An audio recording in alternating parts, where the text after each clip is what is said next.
A lot of the time I feel like, oh, I could cut a lot of this down, and I do. Maybe like at max, a video could be 30 minutes without cutting out any of the extra fat.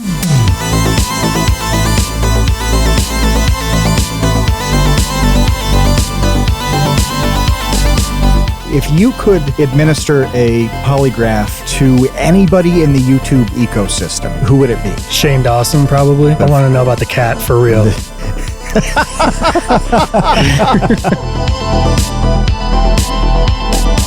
Somebody left a comment that was like, oh, these freaking YouTubers, and they're always trying to monetize everything. I'm like, what the hell? What do you mean? This is my job.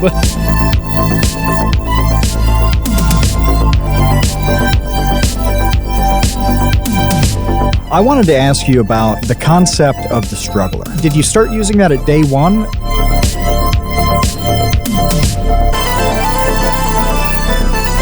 That is a situation that I've run into a couple of times over the years where you try to do a thing publicly and it falls through. The best thing to do is just not talk about it ever again and ignore it and pretend like it never happened. Hey, welcome to The Great Unknown. I am Kevin Lieber. This is the home of Make Something and Mean Something. We are live on Discord, as always, every Wednesday at 6 p.m. Eastern, open to everyone in the world with an internet connection and Discord can join us. We're also live chatting with our $2 tots, our dumpster crew, our infantry, our illustrious baby gang. With me, as always, is Matthew Tabor, who will intro our guest. Yeah, so a few years ago, I was doing a sort of talent search for YouTubers who would likely have long-term success on the platform. And this is something I'm actually quite good at. And Scott Cramer was one of the very first names that I threw out. Again, this was about 3 years ago. He had 5 figures of subscribers, but, not too much. Well, just last week, he hit the milestone of 500,000 subscribers on YouTube. And this was, for me, about the least surprising thing to happen in 2020. Scott is just generally funny in every possible way. I described back then his content as, quote, wholesome commentary. He's probably the only guy in that genre of YouTube who you'd be all right with dating your sister or marrying your daughter. Sorry, John Swan, Scott is wholesome and the rest of you are not. As you watch Scott's content, things like a parody of every Hot Ones episode or experimenting with popular TikTok formats in a quest to blow up on that platform, you just want to hang out with the guy. He's funny, he's smart, he's not too edgy or abrasive. There's nothing like that. It's this general amazing appeal, and that's what had him competing for a 2020 Shorty Award for Best Comedian. He refers to his audience as strugglers. So, Scott, you've just hit 500,000 people who have gone out of their way to be your fans. Is the struggle over, or has it just begun? No, yeah, it's only just begun. If anything, the struggle just keeps getting worse and worse as I grow because the pressure keeps building up as more people start to watch. But I do also think, and it's going to sound like such a cliche, but it doesn't feel so. Like you said, 500,000 people are subscribed to me, but it's like really hard to like grasp that number. So still, to me, it feels like maybe like 500 people are really like there seeing things, even though the numbers say otherwise. It's been a very bizarre feeling, but yeah, the struggle has only just begun. Well, let's see, by the way, what kinds of places have 500,000 people in them? I'm thinking of cities. Sure that Boston is a little higher. The greater Portland area, I believe, is only like 500,000 people. Like Portland in the city itself. 654 as of last year. There you go. Las Vegas, 650. Boston, about 7. Let me scroll down here because I want to see who you're bigger than. You're bigger than Kansas City. Hey, you're bigger than Colorado Springs, Omaha, Raleigh, Miami, Long Beach, Virginia Beach, Oakland, California, Minneapolis, Minnesota, Tulsa, Tampa, Arlington, New Orleans, Wichita, Bakersfield, and Cleveland. Wow. Yeah, I think this is like the tightly defined, you're not bigger than the New Orleans metro area. Sorry about that. Sure. That's fine. I think I can sleep at night knowing that. with your delicious Cajun and jambalaya. These are crazy. This is crazy, though. Like, imagine driving through Kansas City, Missouri, and thinking every single human I'm going to put my eyes on today has decided that they want to click a button that shows them everything Scott Cramer does online. Yeah, that's weird. That's your really reality. weird. That's your life now. Yeah, well, stop saying it because I don't like acknowledging it. I'd rather believe that it's just a small handful of people and there's not as much pressure as what you're putting on me. So thanks. What's with Is the it pressure, something that- though? Yeah. It's What really pressure, not. what pressure do you feel? I really don't feel any pressure, actually. I guess that was more so a joke, but because I think the reason I don't feel as much pressure really is because it does honestly still just feel like a small handful of people. And maybe that's just because there's certain people that I can like recognize every time they comment or every time they send me messages and stuff. And those are the ones that I really like can make a connection to, that they're a real person, as opposed to like just seeing the view count on a video. And it's hard to like, connect that with being actual people. So I think I don't actually feel very much pressure, which I think is good. But yeah. Isn't that amazing, though, that there is such a tiny percentage out of all of those people who will regularly engage? There's a handful of people I notice on Vsauce, too, that I'm like, there's so-and-so. Mm-hmm. You know what I mean?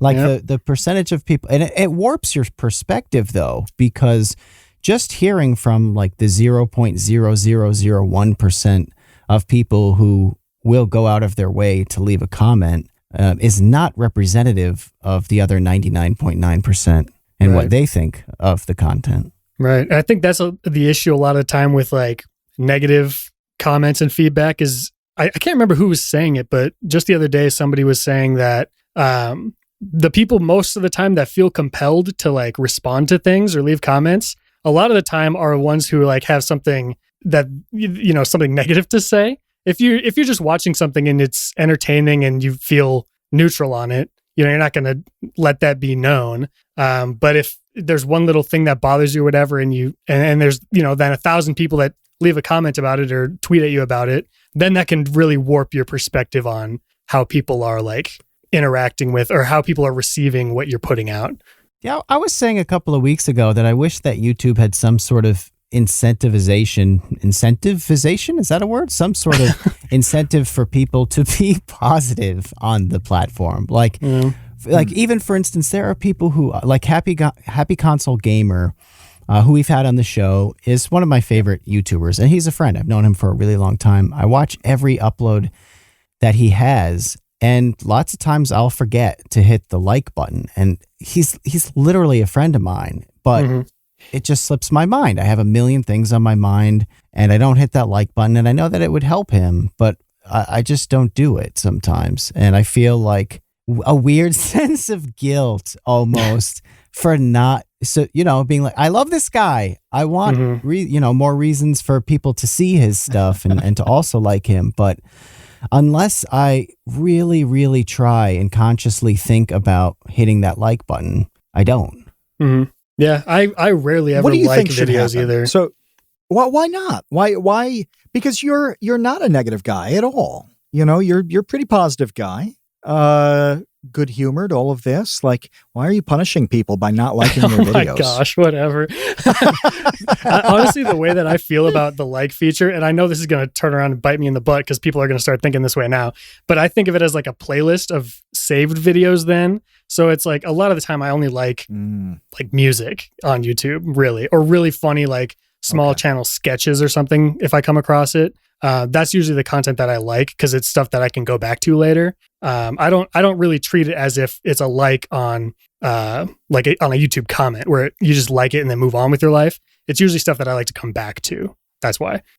I like that. Now that I'm listening more on mobile, no pun intended. I like videos less.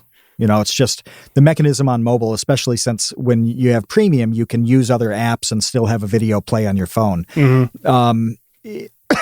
Just being removed, like not having the app in front of me. Well, obviously I'm less likely to go back and hit the like button, before something else plays. So, no, I'm guilty of this as well. But I did want to frame that for a moment as you hating every other YouTuber. Yeah, I appreciate that. I appreciate all the pressure you're putting on me so far. But it does seem like Instagram especially is really good at this. Like, it's weird to me almost to scroll through Instagram and just not like all of the posts from the people that I like. Yeah. And Twitter to some extent as well. Like, oh, I love that new Scott Cramer tweet. That's great. I'm going to give that a like. But on YouTube, it just is so buried and it's so at the back of my mind to engage with a thing directly.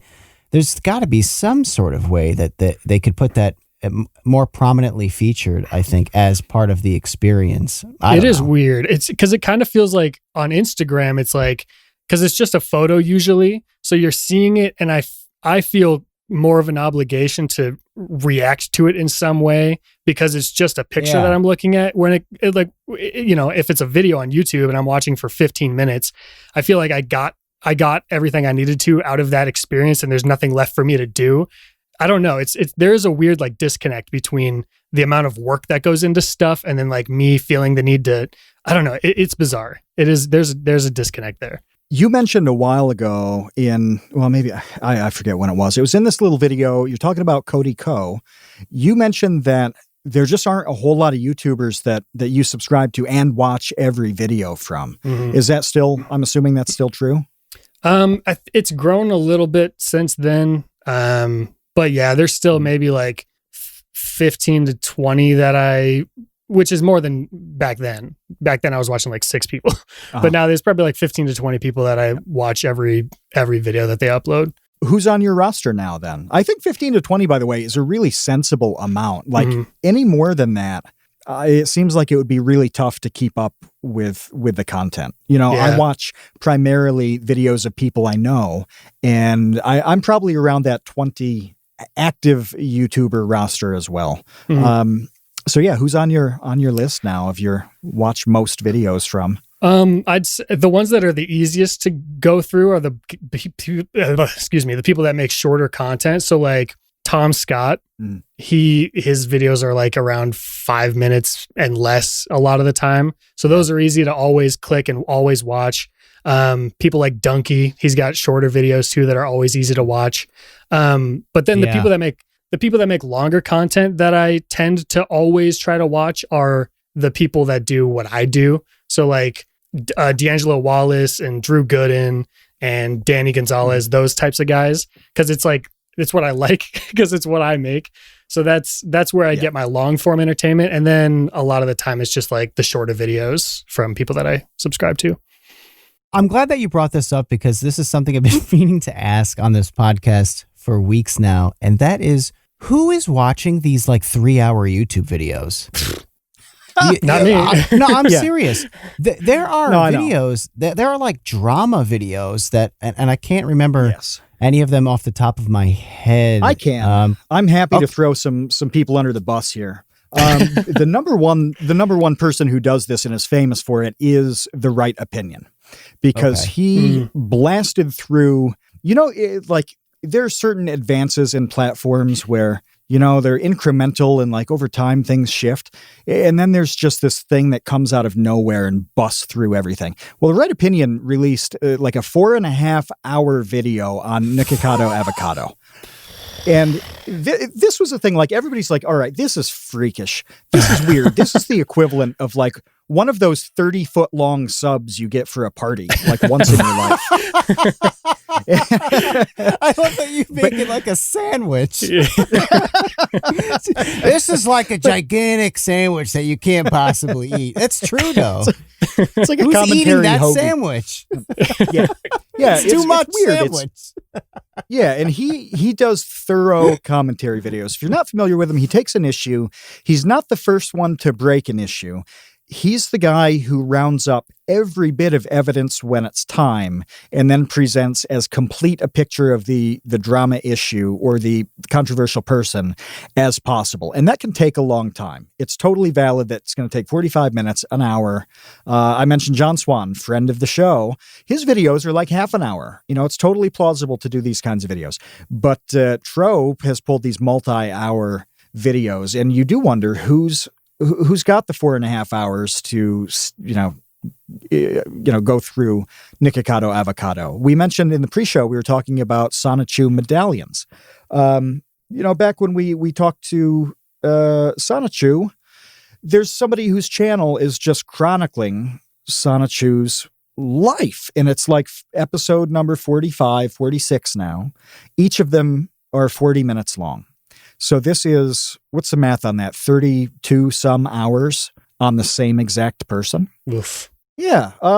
So I'm inclined to watch something that's 3 or 4 or 5 funny minutes as opposed to, an hour. But I guess, you can throw it on the background. You can play a game or something that's low stakes, and kind of listen to it.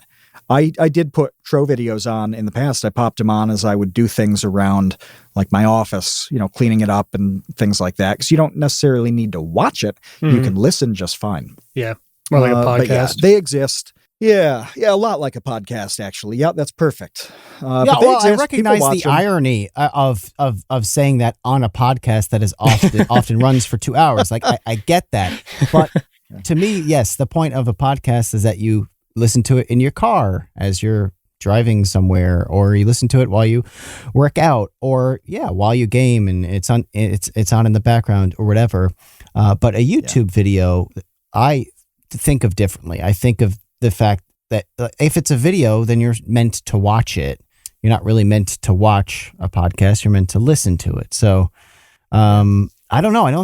I think half an hour is fine. There's plenty of YouTube videos if the content is compelling enough that I'll sit down and watch for half an hour. That's fine. It's like watching a TV show. iDubbbz documentaries were about an hour. I watched those and really enjoyed those. I actually watched those on my TV because it was like watching a documentary. Yep. But it's I'll like throw one somebody every on the 9 bus months. who I really like, and that's Tim Rogers, who is a video game critic who I think is absolutely brilliant and makes some of the most interesting video game reviews. But he started making these reviews that are like 3.5 hours long. And it's like, dude, no, the answer is no. I'm not watching that. 3.5 hours? It's not happening. It's tough to find that enough to say to fill that much time. It's crazy. Yeah. That's, I was thinking about the content that you make, and like if you had to make an hour-long video, what would it be about? Like, how would you take your content and turn it into 60 minutes reliably? It would have to be like if I was covering an entire series of a TV show or something, or if I was going to make a video on like every single Disney Channel movie ever made all at once. That's really the only way I could see anything coming out that long. Because even when I feel like I'm working on a script or whatever, and I feel like the video, this is getting long, by the time it's done, it's like 20 minutes, maybe 22. And that feels long to me when I'm, working through the process. And a lot of the time I feel like, I could cut a lot of this down, and I do. So maybe like at max, a video could be 30 minutes without cutting out any of the extra fat. So I don't see a world where I'm making videos that are over an hour long. There's a gun to your head, and we're trigger happy. Okay. So Kevin's jittery. He's had a lot of coffee. He had some Red Bull too, and he's got his finger on this trigger. It's sweaty. So the likelihood of even firing when he doesn't want to is very high. Your only way out is to make a 60-minute video on one single topic. None of these series things, not 9 seasons of whatever TV show, not a compilation of Disney movies. You get one topic. You've got to fill an hour. What's it going to be, or you're dead? It would be that guy, John. I don't know his last name, but he does all of the lie detector stuff for like every YouTuber in the entire universe. I would cover all of the background of that man because it fascinates me. What is this? Oh, I don't know what this I don't even know who this is. Have you ever seen a video? John Grogan? I don't know if that's his name. Maybe it is. I could check. Okay. Grogan, you said? Yeah. The polygraph dude. Yeah. Okay. So I would so I don't know if you've ever seen a video on like the trending page, but they always are doing like, oh, we took a lie detector test, blah, blah, blah, that type of stuff. And 100% of the time, the person administering the test is John Grogan. Because I think he's like the only guy certified to do it in the Southern California area or something. I read this article about him a few months ago, and his story is pretty fascinating. So I think that's probably the guy that's probably the topic I would cover if I had to do an hour-long video. That's a very iDubbbz documentary-ish topic. Yeah. Like, that sounds awesome. Yeah, that's the kind of the style I would probably want to do it in too. So if iDubbbz would love to cover that, hey, more power to you. That you put my name at the bottom in the credits or something. This is your video. This is, we're talking 500K. You do this video, you hit 1 million. This is my magnum opus. Right. That's right. It is. This is what you retire on, is the AdSense from this one video. Mm-hmm. I can see it now. You're right. I got to go to California though to really like dive into it. And I don't plan on going to California anytime soon. So if you could get 500,000 subs out of it, you wouldn't even go to LA for that. I wouldn't. Not now. Maybe when things are less weird. But yeah, maybe eventually. How can there only be one guy that does lie detector stuff? We need to know more about this. Yeah, we really do. Just from the little bit of info that I read, that's pretty interesting. It was like the guy kind of started up this business, and please do not fact check me on this because this whole thing could just be false too. But he kind of started up this business and would like almost run other people out of the area. He would like bring them on, and then if I'm remembering correctly, he would kind of bring them in and then discourage them from doing it in the area, like working underneath him, and then they would leave. So then it would just be him left. And he's like the only guy in the area that does this. And he does it for like incredibly cheap compared to anybody else. So I think that's kind of the reason that he's the only guy that ever does it in like media. Cause I've seen him on like, he was on Nathan For You. He was on some other TV show that I saw him on, some like reality show. But yeah, he's like the only one that does it. John Grogan, let's add him to the guest list. See what his deal is. I also read that he had like, that he's not actually certified to do it. But that could also be false. So that could also be totally false. So like it's just there's for a New show. York Times article about him. I'm going to throw this in the episode chat. If you're listening on audio a week or so from now, we'll put it in the description here too. Oh, balls. It's behind the paywall. Well, look, so it's from 2011 and the headline is TV's go-to guy for playing truth or dare. There you go. So John Grogan must have like a decades plus career here. Oh yeah, he's been doing it forever. Being Hollywood's lie detector guy. Mm-hmm. And you can go visit him on Van Nuys Boulevard in LA if you're so inclined. That's right. Make a YouTube video. It will which I'm not doxing him. This is publicly available. It'll guaranteed get on the trending page if you make a video about it, because he's on the trending page like once a week. So free clout. His about the business description is TV studios must use the best examiner due to liability reasons. You can use that same examiner. There you go. The end. I'm done reading the about the business section on this page. What a sales pitch. Oh my God. Yeah, and he's at johngrogan.com. Website looks like it's about out of 2002. That's the best kind. Yeah, interesting. So have you ever taken a lie detector test? Yeah, I have. I had to take one because I worked for the city doing videography work. And I needed to take a lie detector test to do that. Really? Yeah. What did they ask you? Because I was working like, so for the city, but then whenever I would like work in the police department or whatever, it was something where they're like, anybody that's working in the police department ever at any point needs to have like a thorough background check, lie detector, all this stuff. Even though it's like the whole thing with lie detectors is it's like hit or miss, and you could like beat it if you really knew what you were doing type of stuff. But I don't know. So yeah, I have taken one, and it was the most stressful thing I've ever done. Why? What did they ask you? They ask you kind of like everything that involves anything that could be like illegal, I guess, just for the job. And one of the things that so the reason I was so stressed was because they asked about like drug use, and I was like, well, I don't use drugs. So I wrote no, like on the initial form that I filled out.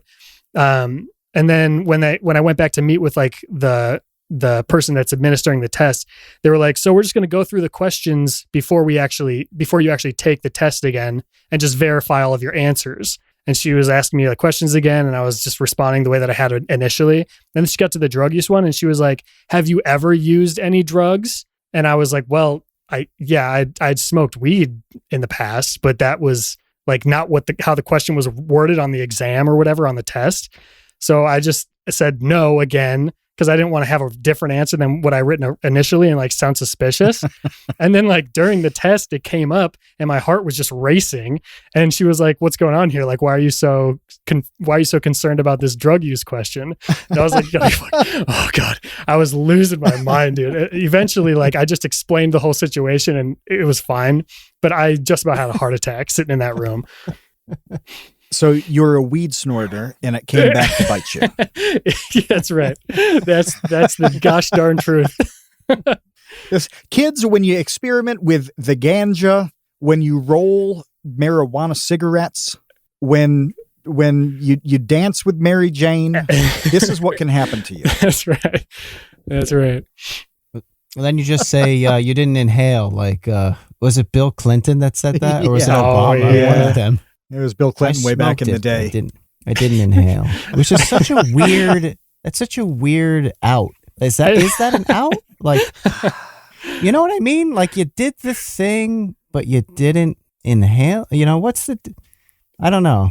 You did it. So you did it wrong. My head around. You did it wrong, I guess. Right? Yeah, you did it badly.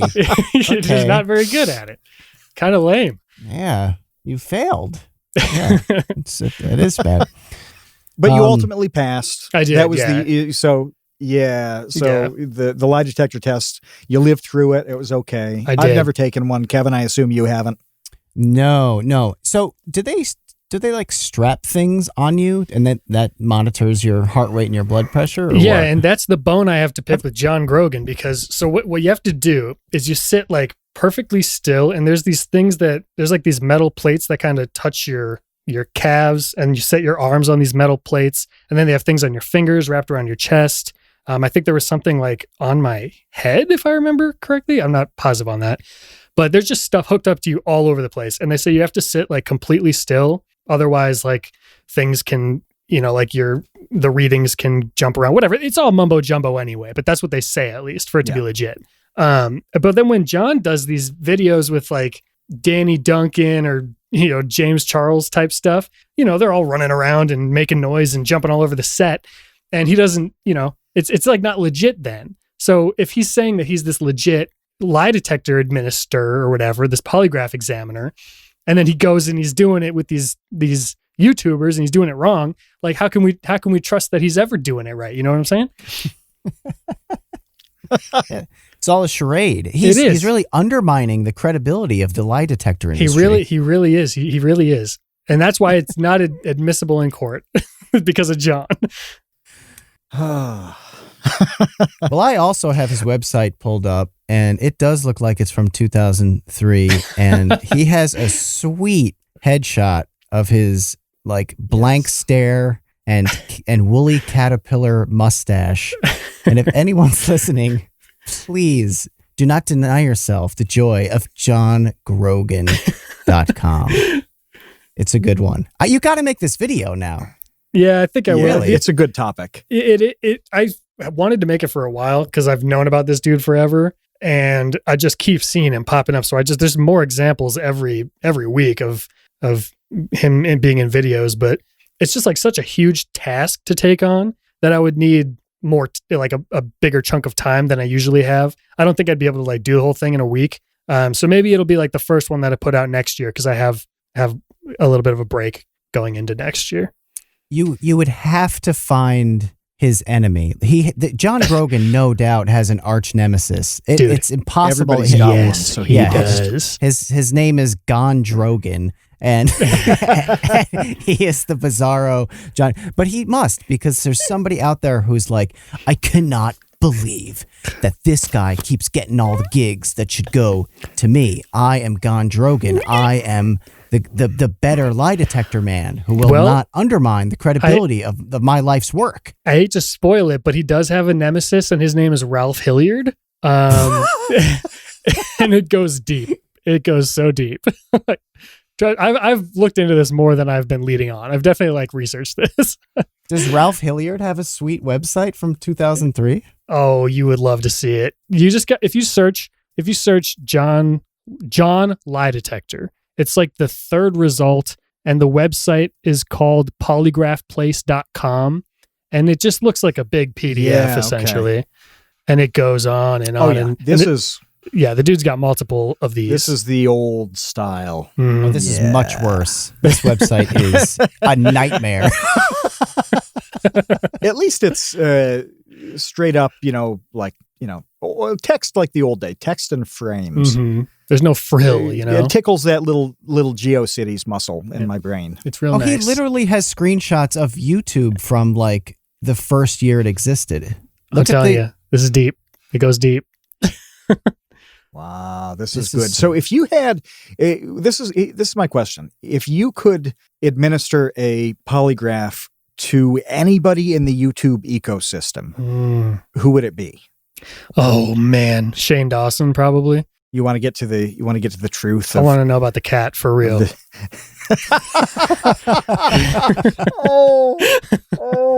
Wait, so I don't have to. Can you explain to anybody who doesn't know why? What's what that the cat? Means? Well, I mean, there's a whole thing about him doing stuff with his cat. I don't know. I'd rather not say. His cat's name, I think it's Cheeto. His cat's name is Cheeto. Is that right? I'm not sure. Probably confirm poor this. Cat, poor Cheeto.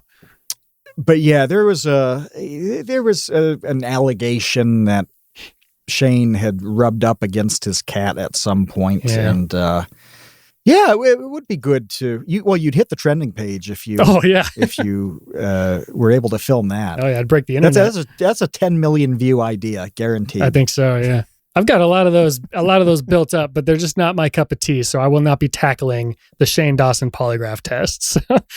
Someone else can do it if they want.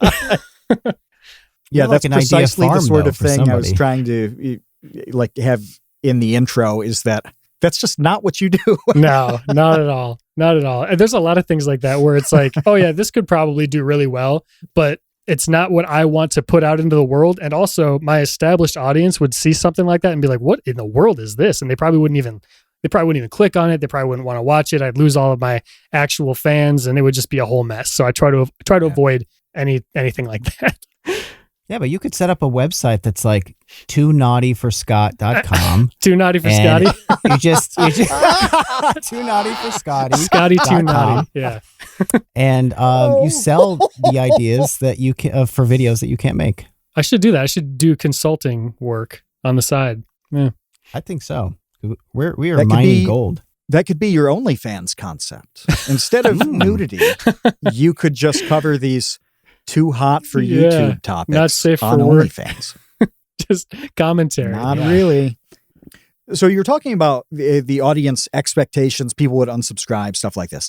One thing I love about your Twitter feed is that you so frequently post comments and things like that from people who say the dumbest things about your content. Yeah, it's my favorite thing to do. Yeah. So what is that about? What types of things do they say that are tweet worthy?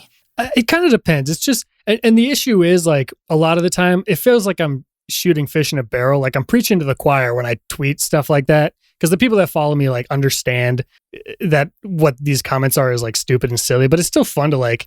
So like, what was it? What the last one that I posted was somebody had said like, because I had a sponsor in a video, which is like a very common thing. Everybody has sponsors. We have to pay rent and stuff. We have to survive.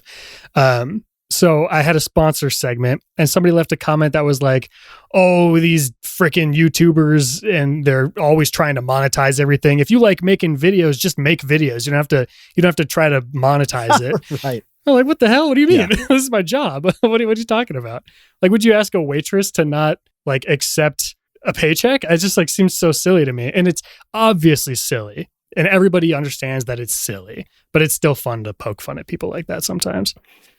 They really believe it, though. They mean it. Oh, sorry, I just coughed. They mean it. Like I'm sure some people are just goofing around with it, but Right. but Kevin gets this all the time. He'll back this up. I read all the comments in the studio on YouTube, and people, especially in the educational world, we've talked about this on the podcast before. They have this generally allergic reaction to anybody in education making a buck. Man. Even if you explain that, hey, this revenue coming in is what helps somebody make even more of the content that you seem to enjoy. Mm-hmm. So it should be a good thing. But no, they're like, oh, no. It should be free because it's educational. Well, yeah, people do that on commentary videos and things like that too, where it's like, oh, don't you just love it? Can't you do it for love of the game? They mean it. I think some of the issue with that too, and I've fallen victim to this as well, but it's like they clearly don't understand all that goes into it to even say something like that. Like unless you've done it yourself and like put all the hours into doing, like making a 20-minute long video, like it's hard to really understand how much work that is until you do it yourself. And I do the same thing where sometimes I'm like, something seems so cut and dry, black and white, just because I don't know much about it. And I'll have these opinions on things, and then I'll learn more about it. And it's like, okay, well, maybe I just didn't have enough information, and I was jumping to conclusions. I think that happens a lot in the YouTube comments. People are jumping to conclusions without knowing the full story to things, obviously. I think that they don't recognize that, like, obviously, if someone is a ditch digger and they're spending all their day shoveling that dirt, and at the end of the day, you see a big hole, there is an obvious progression there, and the manual labor is recognized. It seems to me like the great cost of making videos is less about the manual labor, like the stress or the work as it's traditionally defined, and more about the time, the opportunity cost. Mm-hmm. So, like for instance, to spend 40 hours on this video that's a work week. So you can't go to this other job where you dig holes for 40 hours because you spent that 40 hours like investigating iCarly or whatever. So I think that's like part of the problem, is that it's not recognized the amount of time that goes into it, and that time that you spend on that prevents you from spending that time working at McDonald's. Right. And I did that for 2 years. I had full-time jobs while I was doing YouTube, trying to do it weekly. And it's so hard. It's not impossible. I did it for 2 years, but it's like, now I have a wife, and it's like I have more responsibilities. I've been taking on projects for friends and doing weddings and stuff. Like I have a lot of stuff going on that I just couldn't do a full-time job as well. And it's okay, so now I don't have that income coming in. Sponsorships is the next option. And it's just like hard for people to really like understand that unless they're in the same boat, I think, sometimes. I was looking at a thing about audiobook reading and narration, and a guy who's very good at audio recording. Actually, he's on YouTube. His channel's called Booth Junkie, and he reviews a lot of audio gear, has some tutorials. Booth Junkie is amazing, right? So we were looking at some videos about microphones, and the Up Next autoplay thing started playing, and he was talking about the ACX system, which is kind of what is used like to record audiobooks on Amazon Audible, whatever. Like it's kind of a marketplace to find people to record them. And he did this video about whether ACX was worth it to do revenue share and stuff like that. Yeah, it's in the chat because Tom is on top of stuff. Is ACX royalty share a good deal? And he's explaining that he gets 30 to 40 minutes of finished audio, and that's taking out breaths, taking out any errors, clean audio that an engineer can do something with.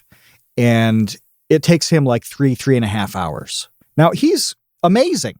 You can listen to his voice and in 10 seconds know that he's like as legendary as the guy who announces movie trailers. He's incredible. He's a professional. He's got 100,000 plus YouTube subs. And this guy has a multiple of about 6 on every minute of finished audio he does. That's nuts. And I don't think people understand that 10 minutes of what they see has a multiple of maybe an hour a minute. Yeah.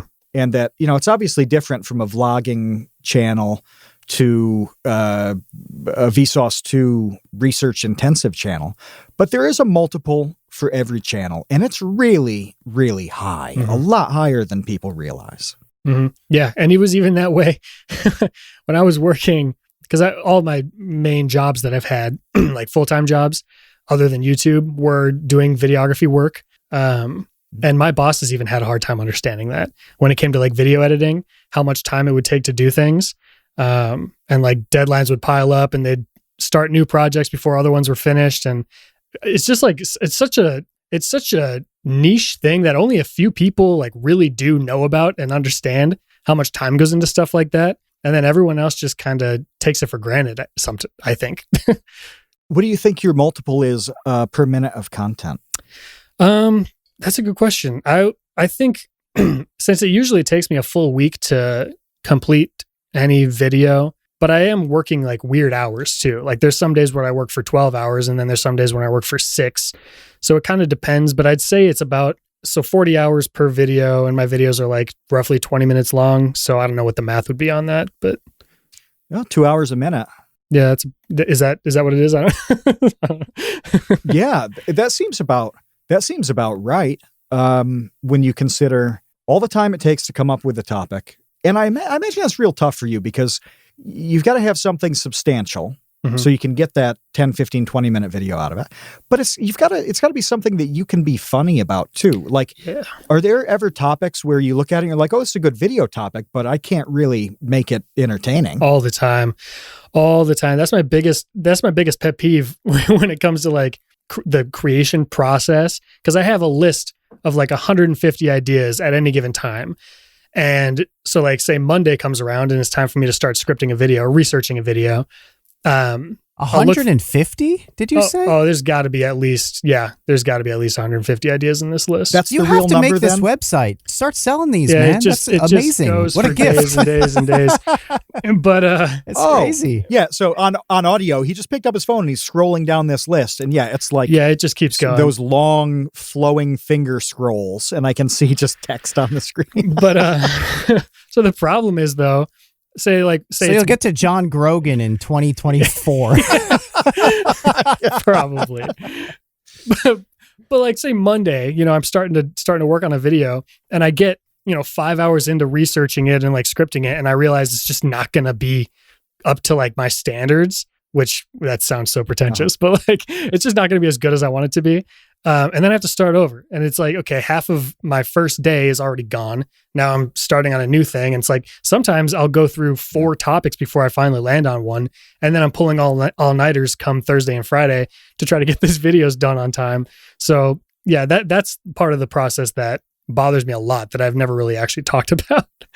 People don't realize that's part of the calculus though, that it's huge in writing because, if you write something, everybody who writes so many things that they end up stopping or throwing away because it just doesn't pan out or they lose interest, whatever. Like that's really common there, but people don't realize it's exactly the same with YouTube. That writing process is really similar and you can get weirdly deep into a topic, kind of strangely far down the line before you realize you have to pull the plug. We've done this with Vsauce too. I can't recall a specific thing, but I know there were at least 2 videos this year where the video like kind of got written up and researched, and then a couple days before recording, we were like, "Oh, throw it out and do a completely different angle at this topic."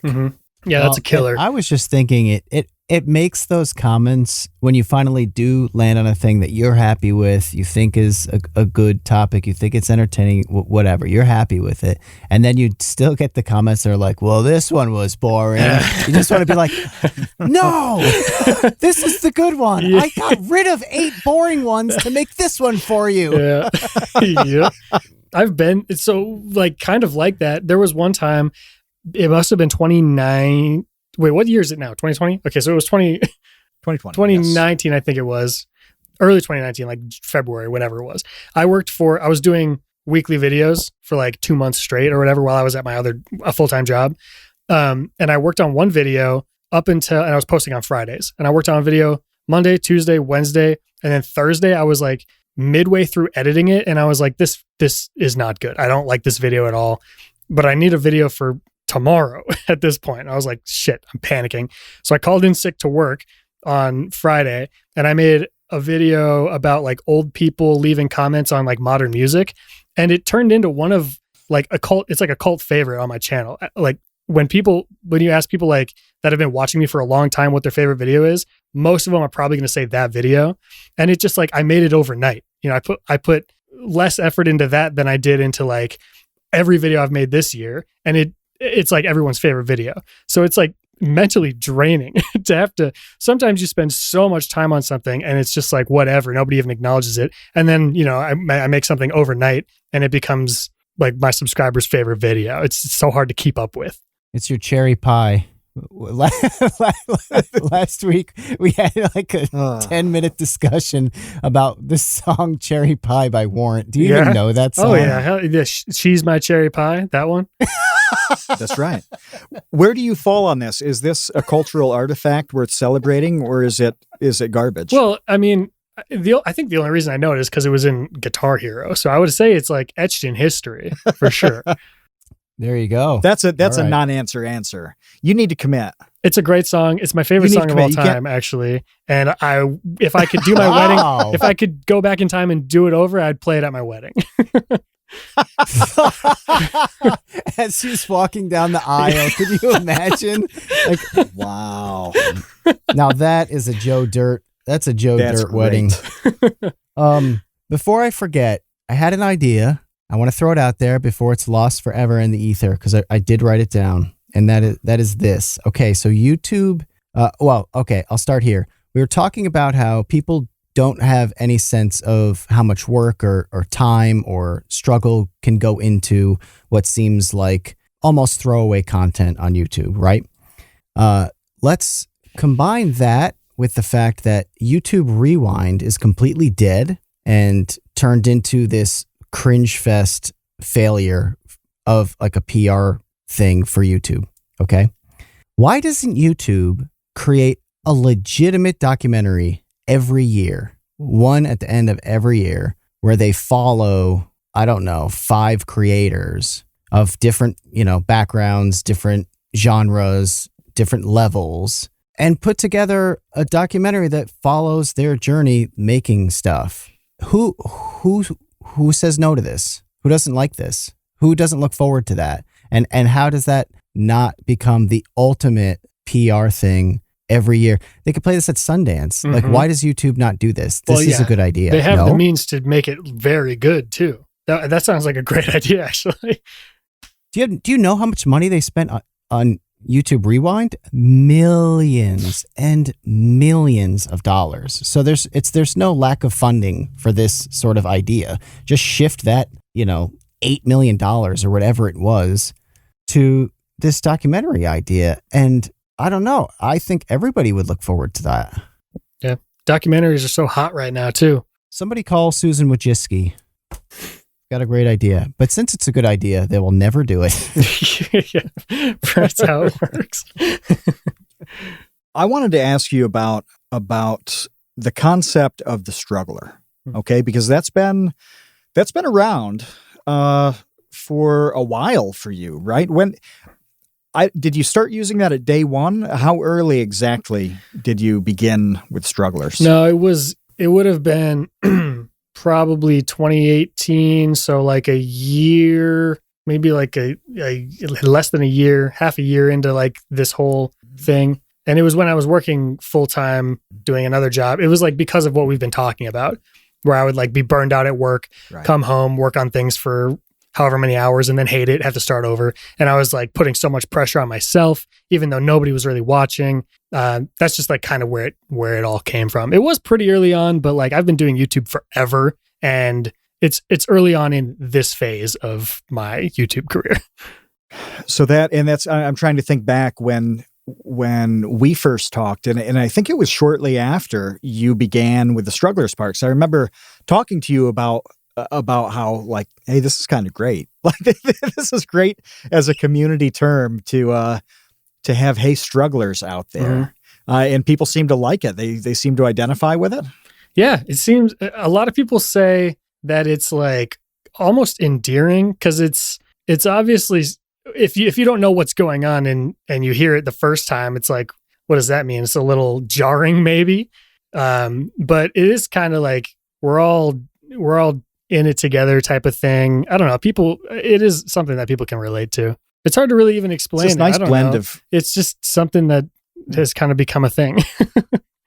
It's such a nice blend of like very slightly self-deprecating, making light of what really does suck. Like the grind that you described on those videos.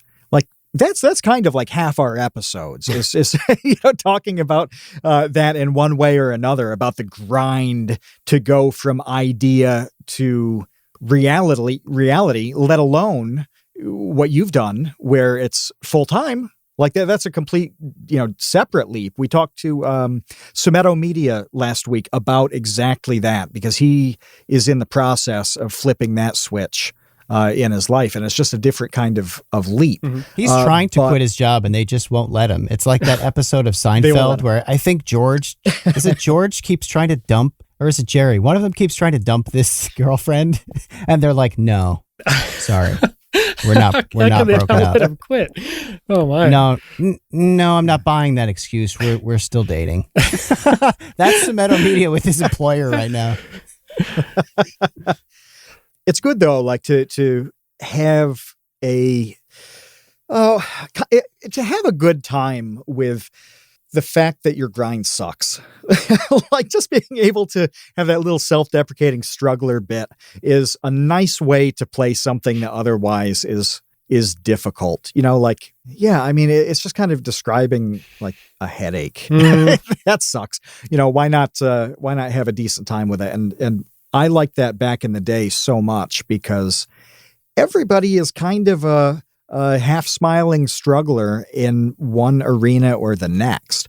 Like if it's not their job or school or relationships or whatever, it's something else. Everybody's got something where they're like, yeah, I'm a struggler. Mm-hmm. What was the thing that you retweeted where somebody was complaining about a 40-hour work week? And you were like, wait, imagine only having to work 40 hours a week. I know. That sounds like vacation. What's a 5-day? What's a 5-day 40-hour work week? I've read about it in books. I know it exists. I know there are generally labor laws saying children can't do it. But that's really as much as you go to happy hour and you get cocktails with your friends. You don't have to think about it once you leave. It's just out of sight, out of mind. Crazy. Right. Yeah. What is that? That sounds amazing. And you can't have any sponsorships because you do this work week and get as little for it as possible. That's right. No sponsorships, no revenue coming in. It's only fair. I mean, it's only fair. The struggle has to be capital S struggle. By the way, is it stylized that way? Is struggler a proper noun with a capital S? Yeah, I would say. I haven't really thought about it too much, but that seems to make sense, because it's like it's how we identify. It's who we are. I would say it's a capital S. Yeah, all caps. That's all caps. All caps. Don't you have a pillow? It's an aggressive struggle. That says that? I do. Yeah, it's down in my studio. I redecorated the whole thing. It's gonna look fabulous next video. Next video it debuts? It should, yeah. It's almost all set up, but I haven't even started working on my next video yet. I'm taking a vacation. So yeah, by the time the next video comes out, it'll be brand new. I decided, you know what? I said, Scott, I'm going to allow you to take a vacation. I told myself that it was okay. So. Wow. How long is the vacation? I posted my last video 2 weeks ago, and the next one's not going up until sometime in January. It's all up in the air. I've been working so many hours, so many multiple jobs. I was working 2 jobs until like July this year. I figured I could take a few weeks off. You deserve it. before we start getting any further away from what I really want to talk about, let's talk about what I really want to talk about. And you have this. Let's have the Kevin unknown. Let's have the Kevin unknown.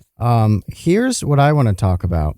Okay, without further delay, you made this video of trying to determine the ultimate fast food meal, and the premise behind it was going to all different fast food restaurants, purchasing different items, and kind of combining them like some sort of executive chef into one perfect meal. There were 3 different meals in the video, but I'm really interested in this idea. I love it. I'd never thought of it before, and I particularly want to hear Matt's ultimate meal, because I feel like you would have very particular thoughts and strong, passionate opinions on this, and I think that the world deserves to know them. But while you think about that, Scott, why don't you tell our listeners what the 3 meals were in the video, so they can get a sense of what you came up with.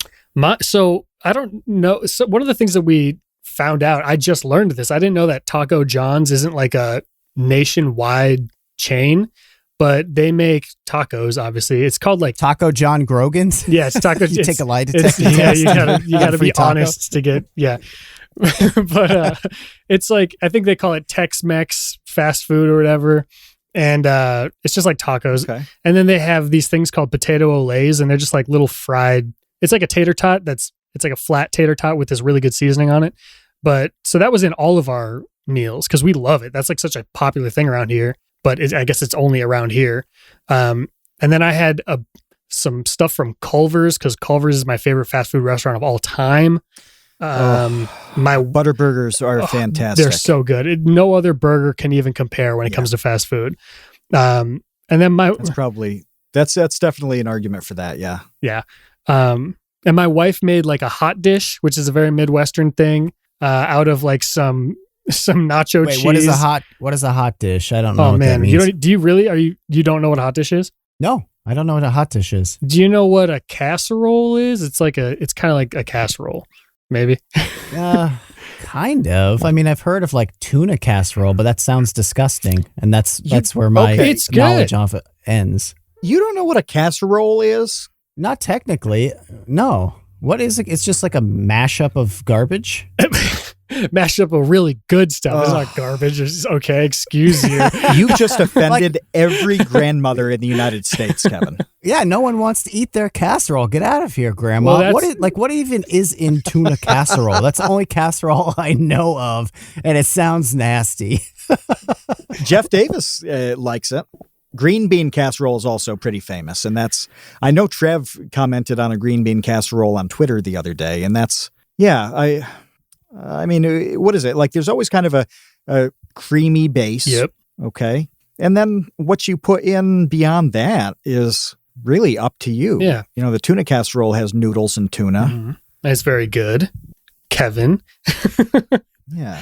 So it's like mayonnaise kind of like and the inside noodles? of a pot pie. Yes, there you go. That's a good way to describe it. Kind of like the inside of a pot pie? That's a really good way to describe it. Yeah. It's like a pot pie without all the crust. Yeah. Okay. Exactly, yeah. I like chicken pot pie. I can roll with that. Yeah, you'd like it. That's like what hot dish is, essentially. And a lot of the time, so like what a big thing around here in the like North Dakota area is tater tot hot dish. So like it'll be like a pot pie, but instead of the crust, it's tater tots. And holy smokes, it's I bet that's good. Unbelievable. It's a life changer. So that's kind of what Jaden made out of her little combination of fast food stuff. That's good. It's inventive. It's got a little local flair, and a little fast food chain flair. That's right. I will say though that the pie crust is my favorite part of the chicken pot pie. So I don't know.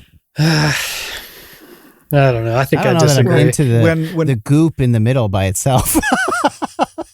Yeah, you just wouldn't be able to make it out here, man. It sounds so unappealing.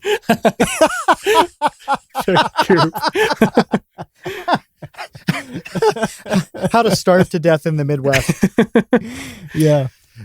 When Kevin started talking about that video about the combination of fast foods, it made me remember something. And this is truly the sickest I've been in my entire life.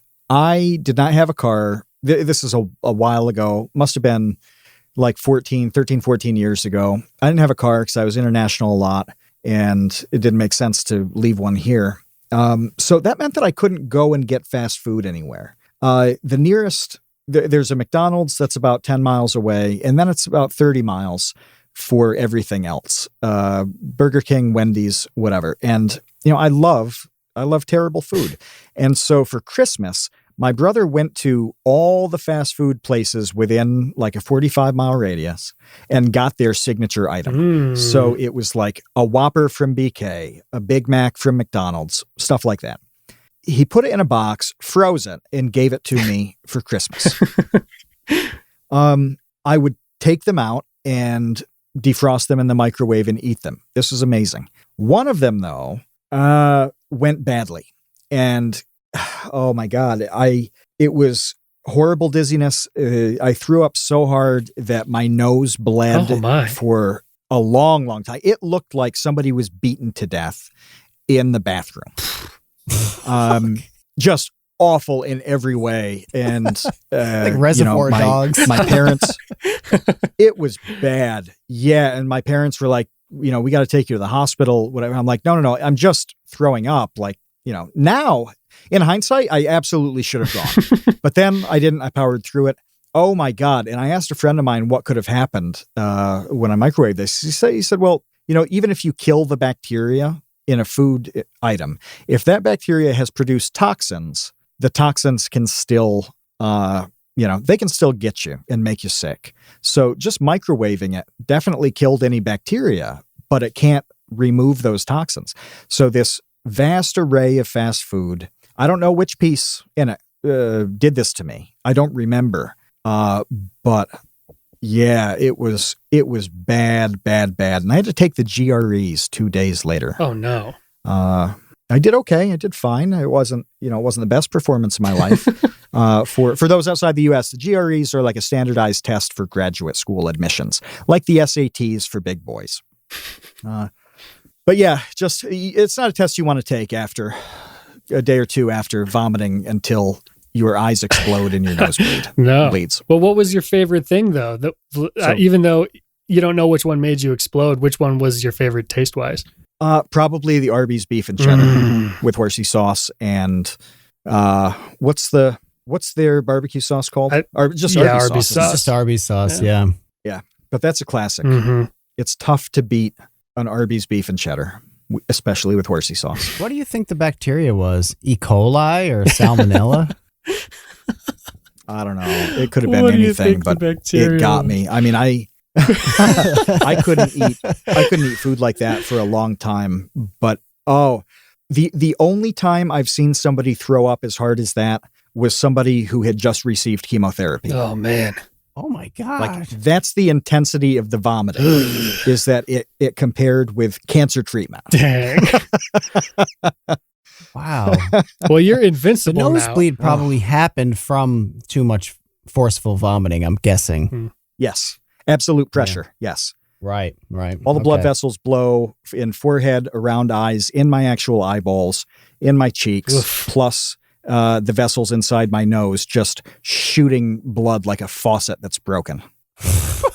as I just explode with a stream of vomit. So anyway, that's what I think when I see the thumbnail of your video with like 15 fast food logos.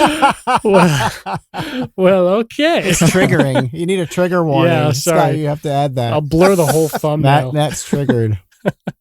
Sorry. Does anybody in the chat, by the way, know if we put Culver's on our fast food tier list? I feel like it may have been on and only a handful of us have had it.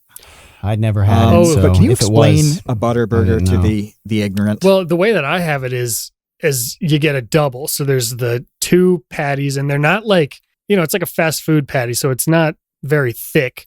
And they just kind of like have these crispy little edges around the outside and the inside is so juicy and it's just so good. And then there's like this just melted gooey cheese on top of it that just kind of drips down the sides and you get pickles on there and they're just crispy and they're sharp. And then you get the bun itself is I think they toast it a little bit and the top of it is so squishy and it's got such a good texture, and then you bite into it, and the inner part of the bun has got a little bit of a crunch to it because they put it on the grill, and then you get like ketchup and mustard and all that regular stuff on there too. But it's just something about it that like tastes so much more real than if you get some like a burger at McDonald's or whatever, or Wendy's. It just tastes like somebody made it in their kitchen, which I guess they are doing. They're making it in a kitchen, but it tastes so real. It's so good. It tastes like they cared. They really do. Actually, and I know they do put effort into making that particular burger. They did. And I've never had the customer service at Culver's is always absolutely top notch, like the best of any place. I know Chick-fil-A is like known for being like incredible customer service or whatever, but Culver's, in my opinion, is even better. I've never been to one. If you're driving through, where do they start? Chicago? Do they have them in Ohio, or is it not that far east? I guess I don't know. I'm not really sure. I feel like I had them in like past Chicago. I mean, I had them going through to Milwaukee several times. Do they have one at the airport? But yeah, I remember distinctly having that for the first time in like 2002. It's incredible. Mm-hmm. It's memorable. Matt, do they have them at like O'Hare? I don't think so, because I absolutely would have gone. I would purposely fly through Chicago if I could eat them in an airport. Yeah. Also, we never even brought it up, but their custard is next level. Have you ever had the custard? Oh, yes. Oh, my goodness, dude. Yep. Unbelievable. You wouldn't think that would be a big thing because it's such a simple, dish. Mm-hmm. But it's like next level. Mm-hmm. They do it right. Custard like pudding? No, it's more like ice cream. It's like frozen pudding, I guess. I don't think I've ever had that. It's thick. Oh, she's thick, dude. It's so good. THICC thick. Yeah. I don't know. I'm learning about a lot of food I've never had before. There is? It actually has a Chicago address, so it still must be in the actual area, but it's the pinpoint is above the C in the word Chicago, the first one. Well, but yeah, definitely not the airport. What is your meal then, Matt? Have you thought about it? What are you piecing together from the various things other than salmonella? It really depends on my mood. At this point, I think that McDonald's has the best fries, assuming they're fresh. Mm-hmm. I think that's kind of a staple. I really like BK's spicy nuggets. They're not incredible in terms of food, but I kind of like them, like just as a side dish. But the main entree thing, that's totally mood dependent. I mean, there are days that you want chicken, and there are days that you want like a bacon double cheeseburger kind of thing. I just can't. It's like asking me, like to choose between blonde and brunette, as if there aren't like many in both camps that are very attractive. Fast food and women go hand in hand, It's going to be my new pickup line is comparing somebody to like the 10 for $1.49 spicy nuggets. Yeah. You are very much like a Butterburger. Yeah, you're a great value too. And you are oddly enough, Pizza out of Hut the three buffet. of us, I'm the only one out of the three of us who's unmarried and never been married. And I think the entire audience just figured out why. Girl, you're like the 30-foot Subway sandwich that no one can eat.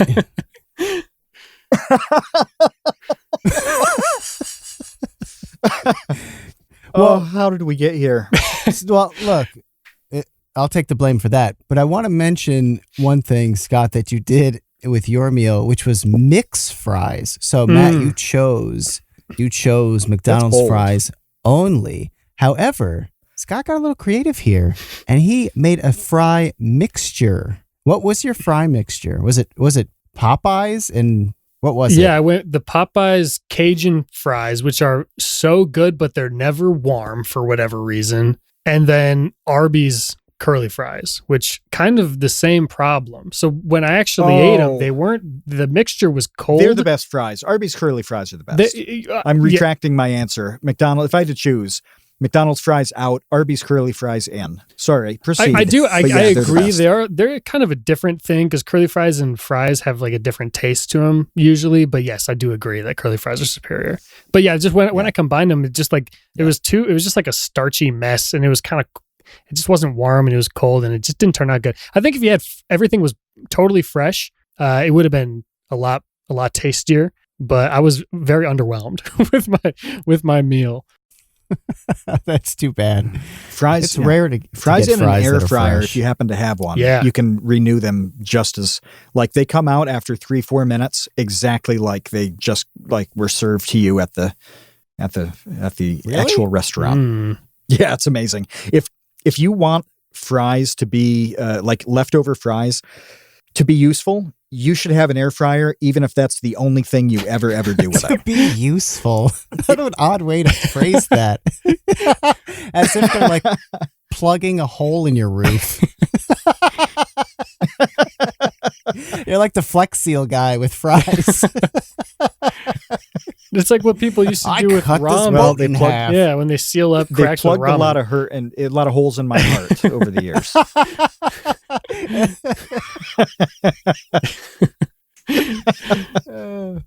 That's true.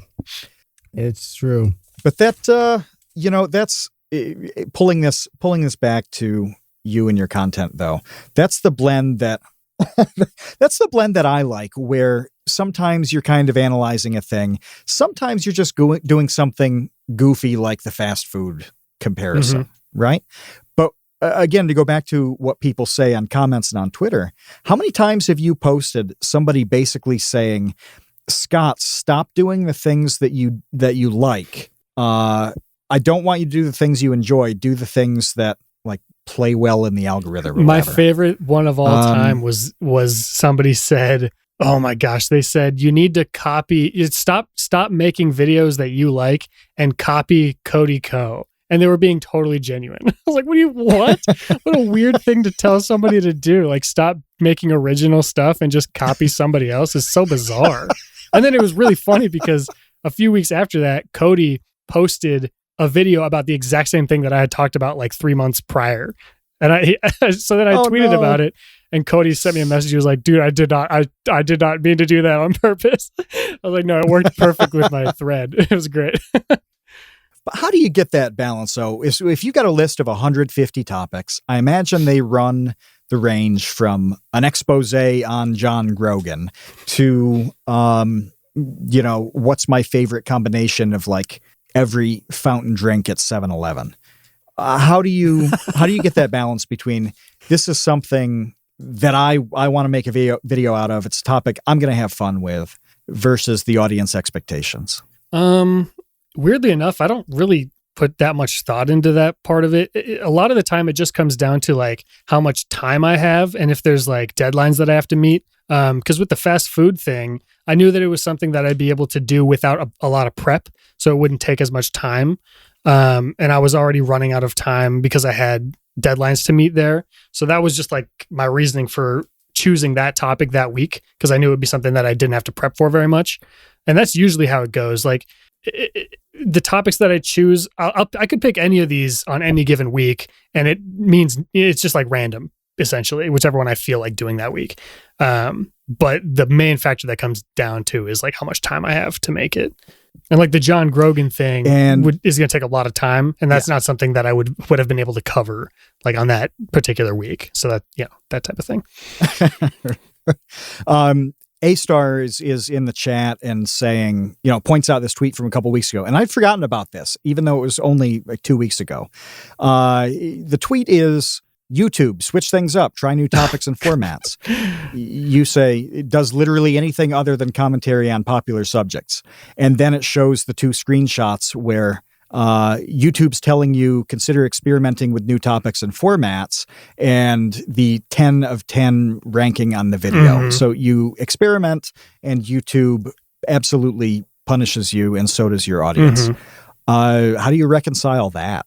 I think it's just like, because the way that I think about it is that the reason that they even sent me that suggestion in the first place was because I had recently been doing videos that were different from what I usually do.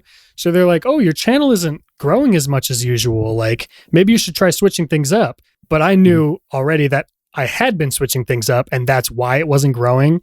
And it's just so funny to see like how out of touch their little algorithms are with like how actual humans operate, because it's just the opposite. It's the total opposite. Like if I dove head on into like doing commentary about TikTok and all that stuff, which is what every commentary channel eventually ends up doing, then I'd be doing great. You know, I'd be blowing up right now, but that's not what I want to do. So every now and then you got to switch things up. And it's just so funny to see YouTube be like, hey, you're not doing great. You should try to switch things up. And then you switch it up, and then those videos flop. And that's a spot you've been in too, Kevin, right? Where you've tried to make adjustments and improve things and like just try new things. And it's weird on the YouTube side and it's weird on the audience side. Yeah. I mean, I just think it's funny that you're exploring what you're interested in and what your, creative freedom allows for you to try. And YouTube's like, what's going on here? It's almost like the opposite of what Schlatt was saying when we were talking to Schlatt, where he was literally like, I'm just going to make these dumb videos that I know are going to bang and are going to get tons and tons of views. And then eventually I'll make the stuff that I want to make. It seems like you're finding a balance, at least, between stuff that you really want to make and also things that will be served well and a lot of people will want to watch. Yeah. And I realized that like YouTube really is not that deep. Like it's just not that big of a deal really. But I've also put myself in a place where it's like, I've been vocal about the fact that I want to do obscure topics and I want to talk about things that nobody else is covering. So then if I do turn around and make a video about something that's going up in pop culture at the moment, people are going to be like, are you doing this just for clout? Like, are you doing this just to feed into the algorithm, which is the opposite of what you usually say? And like, again, it's not that big of a deal, whatever. Like people can comment what they want to comment, but that's just something that I usually try to avoid. Yeah, but the covering the same topic thing came up just recently between Danny Gonzalez and Jarvis Johnson. Did you see that? And Jarvis was really upset by that. And I totally understand why, because I've run into this on Vsauce 2. Jake has run into it a couple of times on Vsauce 3. What happened was Danny Gonzalez made a video about Lifetime, the television channel, made some kind of movie about KFC or something, like a romantic holiday movie about KFC, and Mario Lopez is Colonel Sanders, I believe. Yep. So it's a bizarre topic. Like, how do you not cover that? Almost? I missed this one. Oh, you didn't even know about this? How did you not know about this? No, I didn't know the actual topic. No, because I was busy. I was busy working. Boring. You should just be scrolling Twitter all day, and then you would know about AC Slater's Colonel Sanders debut. So Danny made a video about it, and then Jarvis's dropped a few days later, and his only dropped a few days later because it got hung up in like brand approval and blah, blah, blah, blah, blah. Okay. Totally like legitimate reasons, and also just the fact that it takes time to make a video. It doesn't just, you don't just hit record on the camera and then upload the thing 15 minutes later. Again, going back to what we talked about at like the beginning of the podcast, and a flood of comments are just like, you ripped off Danny Gonzalez. Oh, he already did this video. It's like, guys, all right, okay. That's not how this works at all on any level. And it's also really not a problem. We can both make videos about the same thing, and who cares? So Tom Videoger throws the links in the chat so quickly, in the episode chat. It's like another dimension to this podcast to have all that stuff pop up. So he posts Danny's video, why did KFC make a romance movie? And then Jarvis's KFC made a very sexy movie. Now, the thumbnails for them use the same main image. It's the only Mario image. Lopez. It's the image. Can't you do? No, it's very clear. It's crisp. It's good. It's a great image. I can see why they both used it. But couldn't you pull the still, like a still from the movie or something, and pull somebody out? Yeah. So Lifetime posts a trailer. Tom has put that up too. Well, pull an image out of there to make it different from Danny's, because right now they both have the same formula, KFC logo, same exact image of Mario Lopez and whoever the woman is, and then their own photo. Well, look, I don't think, I mean, it's completely fine to make the same video on the same topic. They're going to be different. That's cool. But how do you make the same thumbnail? Why don't you, how do you not look at that and think, well, hey, this is the same topic as what this immensely popular guy did 3 days ago. I should switch this thumbnail up. It's the movie poster. Like, it is the promotional image. It's the image that everyone would recognize, because it's what went viral on Twitter. To use just like a screenshot from the movie would, I think, underperform. Less people would click on it or recognize it. No, that's fair. That's fair. But yeah, and again, it's not December a problem. 13th. Why is it even a problem? It's like literally not. Right. No. It's such a weird thing to be upset about. This guy who I love, who entertains me for free, did a great video about the same topic as this other guy who I really love and entertains me for free. like boo-hoo. And I'm mad about it. Go outside. I don't know. Yeah. Like, what are you mad about? Good Lord. It's so bizarre. This does happen across commentary, though, with even the drama channels, the T channels.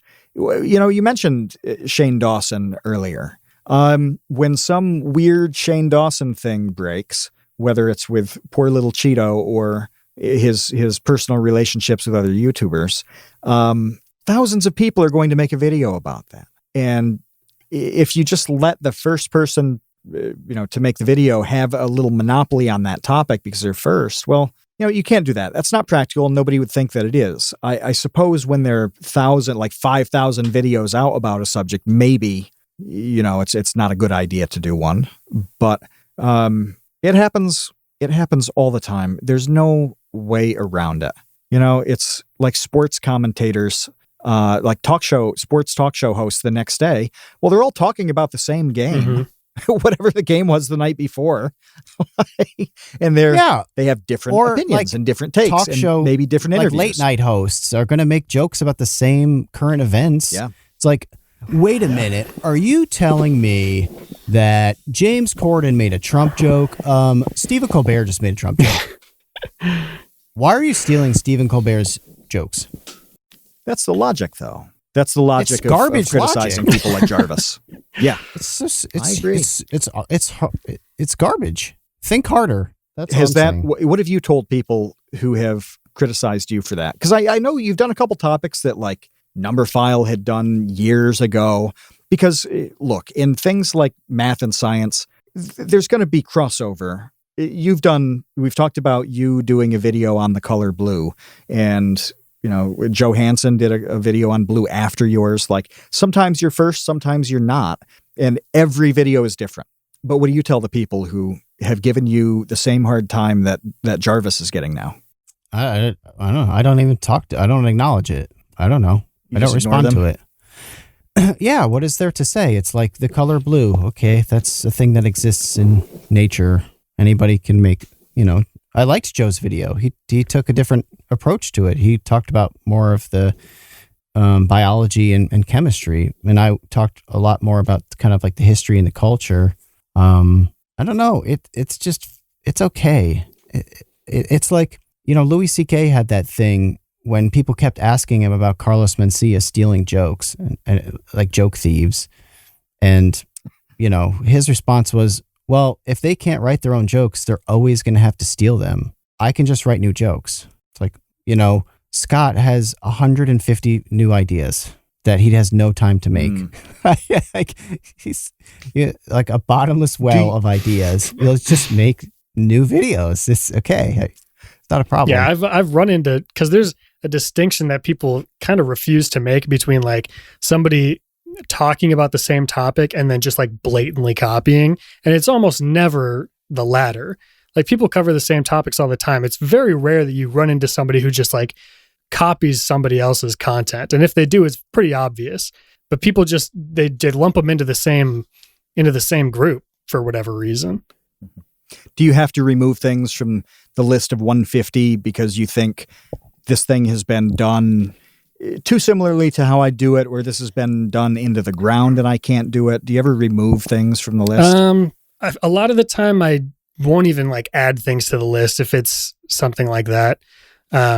There's times when cause when I made a video about Bible Man, this old Christian superhero movie series that I used to watch when I was a kid. Mm-hmm. And I just assumed that I was the only person that had ever heard of it. And then the day I uploaded it, I got a comment that was like, Critical made a video about Bible Man 3 years ago or whatever. And I was like, oh, I didn't know that. So I went to search it, and it was just like a clip of him reacting to it on stream or something. And mine was my video was nothing at all like it at all. But not people. The one guy was like, this is just the same as Critical's video. It's like, okay, whatever. So that's one of those scenarios where it's like, I don't even assume that anybody knows what I'm talking about, so I won't look into it. But if there's stuff there's topics that are a little bit in the middle, I'll try to look into it. I'll search YouTube, I'll search Google, whatever, just to see if people had talked about it yet. Because another thing I don't want to do is make the same jokes that someone else has already made, because that's corny. Even if it's not on purpose, and I'm not trying to, somebody had sent me a video, Weast. He made a video about the Moment of Truth. It's that lie detector game show. And they were like, he makes 10 of the same jokes that you did in this video. He copied it from you. And I watched it and I was like, well, yeah, but it's those are the obvious jokes. It's just that's what you would say when you're reacting to this. It's not like he watched my video and wrote down the jokes that I said and then regurgitated it on his channel. He's not dumb. He's not going to do that. So yeah, people don't, I'm not generalizing now, but I think sometimes some people will just see a topic and think, oh, this is just the same as what somebody else did, even if the content isn't the same. Yeah. It's hard to parse why they're unable to distinguish the two, but I don't know. If they are, then they are. And there's just not really anything you can do about it. So that's why I'm saying you just kind of have to ignore it. You know what I mean? It's if you know that, like you're saying, those are the obvious jokes to make in that scenario because you can imagine them, because you know what jokes you write. You can imagine that. A lot of people can't. Yeah. They're unable to. I remember somebody. So if anybody follows my personal Twitter account, it is just it's a disaster. Dumpster. It's just a horrendous dumpster of the stupidest thoughts that I have. And I had somebody ask, not a stranger, someone who knows me personally, who knows me very well, baffled, how do you come up with this stuff? And I don't have an answer for that. I just can't explain it to you. It's I don't know. I have these thoughts and I tweet them, and that's the extent of it. It's I'm not capable. If Grant Sanderson, who does 3 brown, 1 blue, I talked to him. 3 blue, 1 brown. Yeah. I talked to him at a convention. It doesn't matter. A couple of years ago, about his videos. If you don't watch his channel, it's one of the best math channels on YouTube. Maybe the best, arguably the best math channel. And I was explaining to him, I'm like, dude, you don't understand how hard it is for me to do the math videos that I do. I can't imagine being able to understand the math the way that you do, the way that you understand it. And he argued with me. His is high level stuff. Yeah. Yeah, but he argued with me. He was like, you could get it. He's like, anybody can get it. He's like, you're basically underselling yourself, or, it's not out of your reach. And I'm like, it is though. I'm telling you, I don't get it, dude. My brain doesn't work like yours. And I'm just telling you that, okay? So that you understand. But he wouldn't believe me. And I think that there's this weird thing that people don't like to admit to themselves, or that don't like to admit about other people, that it's people's brains are different. I can't explain to this person who doesn't get how I come up with my ideas the way that I do, because I don't understand it. And I can't understand how some genius mathematician just naturally understands the gobbledygook of high level math. But we have this like naive fantasy that it's like, if you just like, tried, why don't you just try? It's like, You can do anything you put your mind to. you could do anything you put your mind. It's like, actually you can't. Okay. I'm sorry. Like, spoiler alert. But people have different like cognitive abilities, and it's such a weird thing that we ignore. I always think of it like athletics. Like, no one would say to me, like, look, you could dunk a basketball if you just practiced. It's you like, dunk. No, I can't. Spud Webb could dunk. If he could dunk, you can. You've got like 6 inches on him. I'm taller than Spud Webb. And he won, 2 dunk contests. But guess what? Yeah. There's no amount of those like weird shoes that I could like practice with to give me some more inches on my vertical that's going to allow me to dunk a basketball. It's not happening, guys. I'd love it to, but it's not. Everybody's different, like you say, and that's valid. But what we were talking about earlier with the types of content that's rewarded, if you want to build, Scott, you had these good tweets that show like, hey, when I experiment a bit, it does not necessarily cause YouTube to serve my video out a lot. This is not necessarily the most efficient thing for growth. Is it possible to be original in 2021 and still grow a channel? Oh yeah, definitely. And it's not even in my own experience, it's not every time I try to do something else it flops, because my biggest video this year was something different than what I usually do. And I think a lot of the time it's refreshing to see, all the time it's refreshing to see new stuff, original stuff. I think maybe this year it was harder to, because there were just so many more limitations on what you were able to do. So like there wasn't a whole lot of new stuff that I found. I'm sure there was new stuff, but I just didn't find a lot of new stuff this year. And I think that maybe next year, if, fingers crossed, if all goes well, next year might be like a huge year for new content coming out. Cause it's like, it's kind of going to be open season. Like there's all these people that have been, watching the same stuff forever and they're sick of it now. So like, what's next? And I think the next person to come out with the next thing is going to probably do very well. Do you think the restrictions and the tightening and the uncertainty on not only what's allowed, but monetization, which if you're a full-timer, being limited on monetization is effectively banning a video for you, right? So yes, YouTube can leave it up, but if it's a style of content that doesn't pay your rent, then you kind of can't do it. Do you think the limitations and the uncertainty surrounding all the changes, and this is not just on YouTube, we talked to Sumito last week about Twitch, banning some words like simp and incel, gets people kicked off the platform, whatever. Legislation that is flirting with making, certain types of streaming a crime, a felony. Oh my.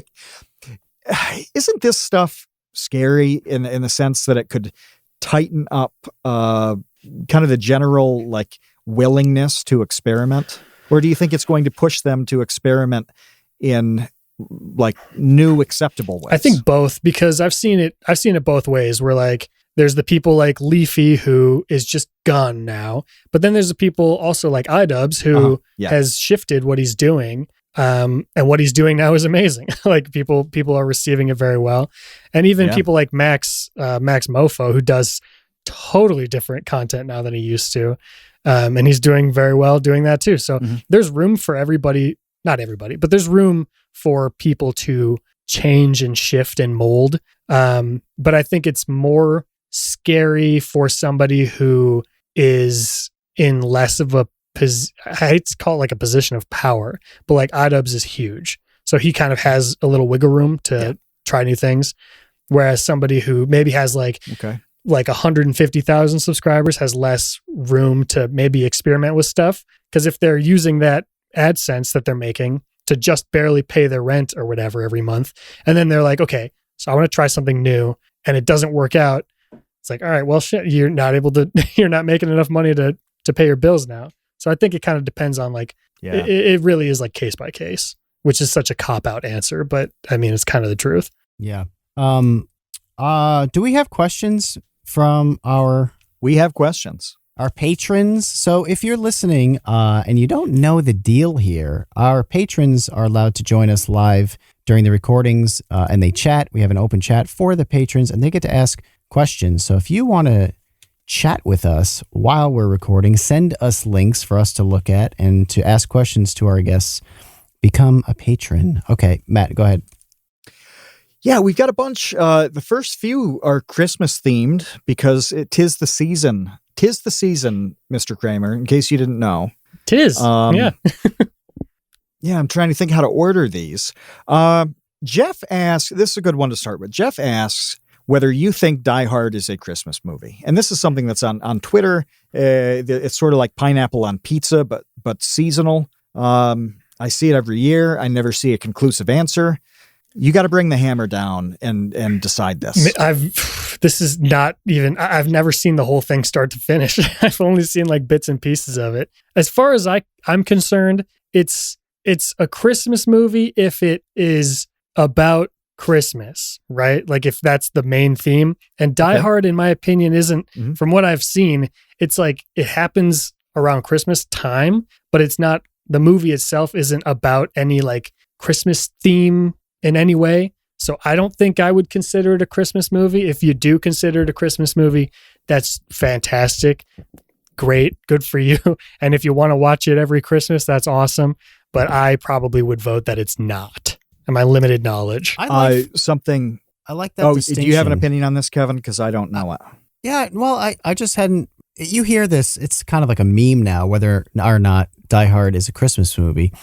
But I like the distinction between the setting and theme, because that's really that's the argument. Yeah, that's the bottom of the question, I think, is do you consider it, I mean, its setting is clearly around Christmas time, but its theme has nothing to do whatsoever with Christmas, as opposed to something Right. like, I don't know, really even like Home Alone is set during Christmas, but I think a lot of the theme has to do with Christmas because it's about, well, Die Hard is about family too, but I was going to say, because Home Alone is really about like appreciating your family ultimately and being with your loved ones. And Die Hard is a little bit about that. So it's a good argument.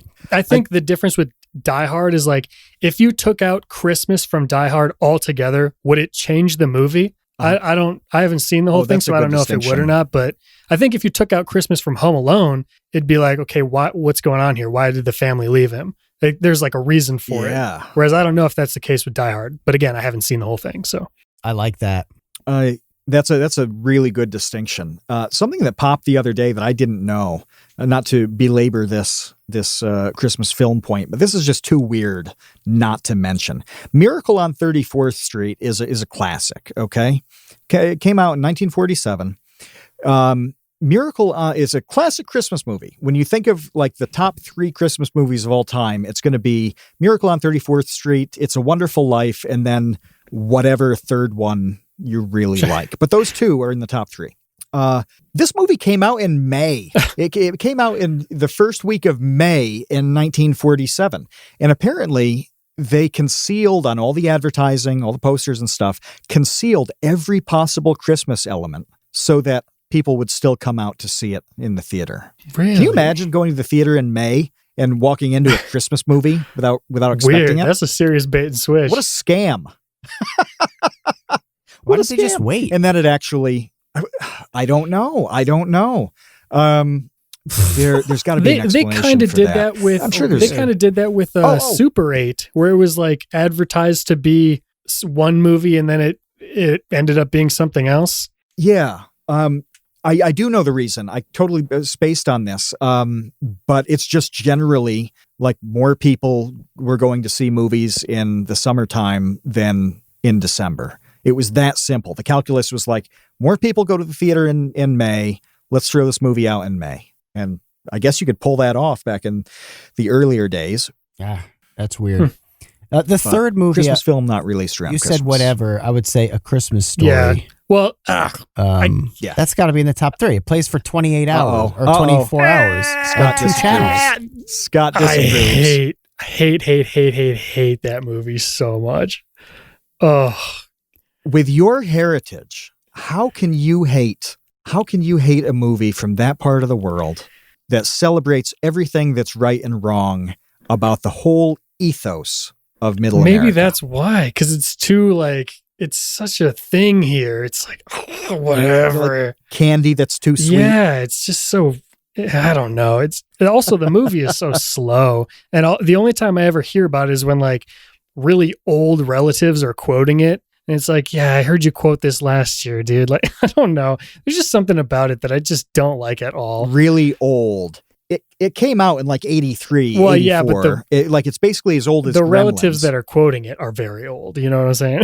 Like, it's just such a movie that doesn't appeal because to it's me at all. wholesome. No, but those kids, like that was my parents' generation, so like when the kid sticks his tongue to the flagpole, like somebody in my dad's class did that, so he's got, and actually I think he stuck his tongue to cold metal and it ripped the skin off. And but like, that's the kind of thing, like people growing up in the 50s, they empathize and see that movie and feel that movie. I guess it would take an old to appreciate it.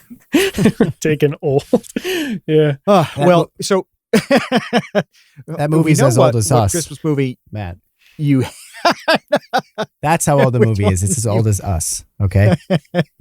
We know which one you hate. James wants to know what your favorite Christmas food or drink is. Ooh. Well, like I said, I just recently discovered eggnog, and that is fantabulous in my opinion.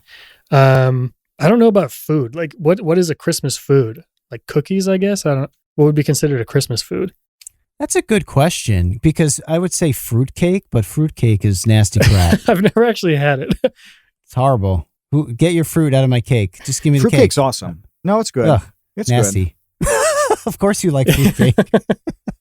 I wouldn't want to eat it all year, but it's good once a year. And when I think of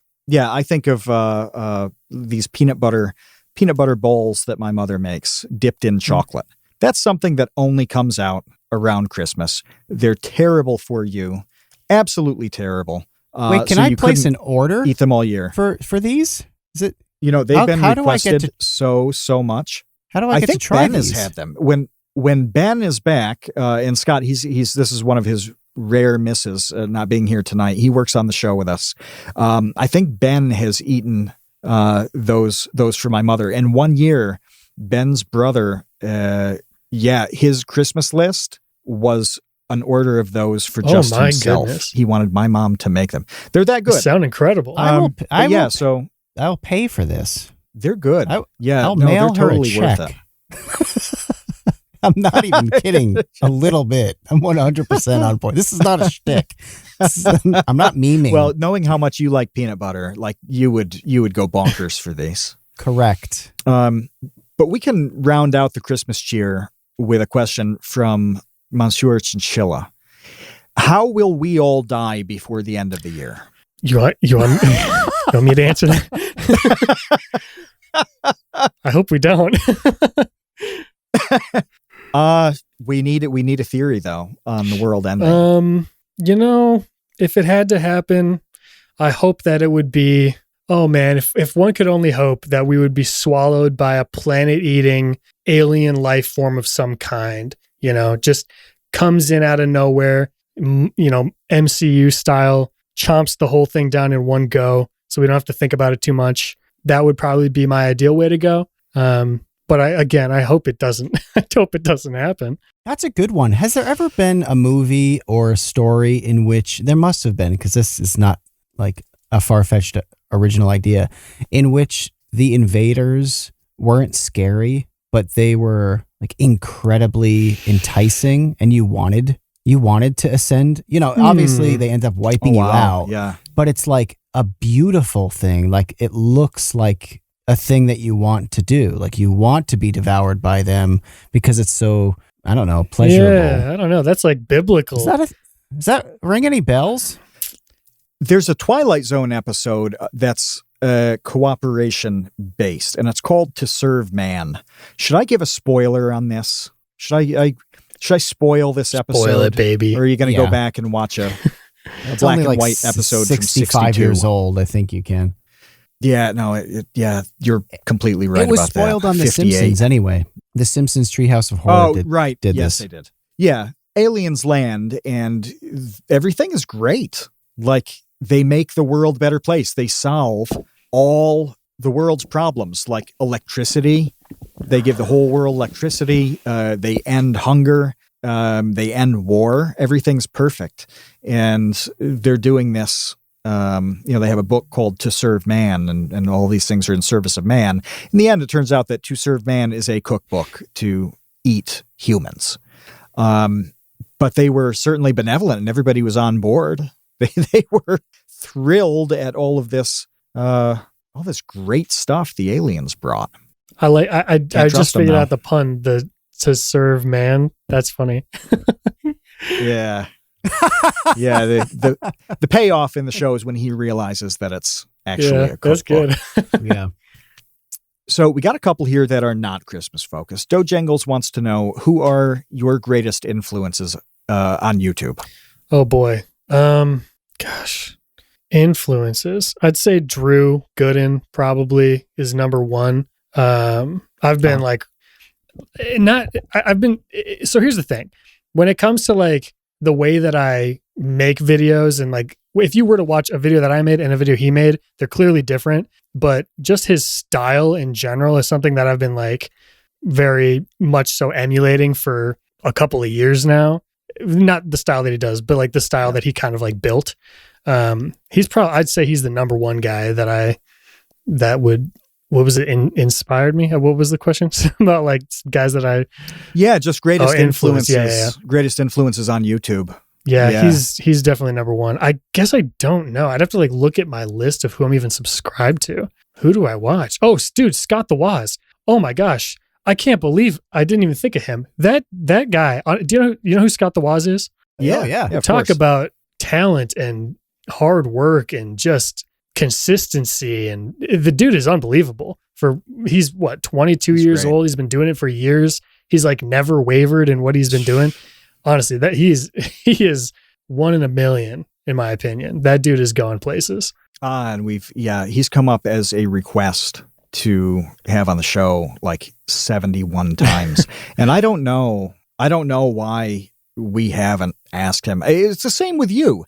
You know, when I reached out to you not long ago, it's like there's a handful of people who we put on a list of people we want to talk to forever ago, like 18 months ago. And not only do we not make progress on this list, but it's almost like we have gone out of our way to avoid this list. It's the strangest thing. And we realized this like a month or two ago. We're like, okay, it's time for the list. We're going to clear these people out. And yeah, Scott the Woz has been, his name has been around the Discord like since we set the Discord up. So no, he would be fascinating to talk to. And I can absolutely understand why somebody doing the content that you're doing would look at that and just think, yeah, this is a great way to if I were to ever like change the way that I do things, I would want to shift it more towards, and I know that he's not the first person to ever do the style that he does. It's like a very John Tron, I don't know if like angry video game nerd type of thing. It's like more of a show. But if I would ever like drift farther away from just the standard sitting in front of my camera talking, I'd want to do kind of more of the style along the lines of what he does, where there's like sketches involved and like overarching stories throughout the entire year. I think it's very smart. He's very good at what he does. Yeah. Next we have from Tom Videoger, who we mentioned is the fastest linker in the history of the internet. He wants to know what your relationship is like with Rhett and Link. I've had one interaction ever with Rhett and Link. It was very positive though. How did it was very go? Positive. It was just a comment that they left on the video that I made about the clearly Canadian situation. But yeah, it was very wholesome, nice little interaction. I like those guys. And really briefly, what was the clearly Canadian situation? So back in like 2014 or whatever, they announced that they were going to partner with Clearly Canadian, which is sparkling. It's like flavored sparkling water that had gone out of business. They shut down, but they were going to work to bring it back. So they did this whole campaign where a bunch of their subscribers pre-ordered cases and just kind of got the company back up and running. And then they were going to do this live stream with anybody that bought a case and do like a studio tour because they had just moved into a new studio. And this was back when I was watching them like every day. So I was like super hyped, bought the case. And then it just never ended up happening. It was like, if you watch the video, it's more to it than that, but the whole thing just fizzled out. And they never said anything about it. So they never clarified why it happened or whatever. So I just made the video in kind of like a curious manner. And all of my speculation ended up being right because they responded to the video in a comment and pretty much confirmed everything that I speculated.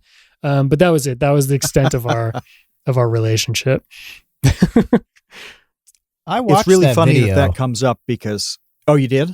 Yeah, I watched it today and I read the comment and I immediately thought that is a situation that I've run into a couple of times over the years where you try to do a thing publicly and it falls through and there's no good way to talk about why it didn't work. There just isn't. And it's weird that silence ends up being your best play, but the truth is it's the best thing to do is just not talk about it ever again and ignore it and pretend like it never happened.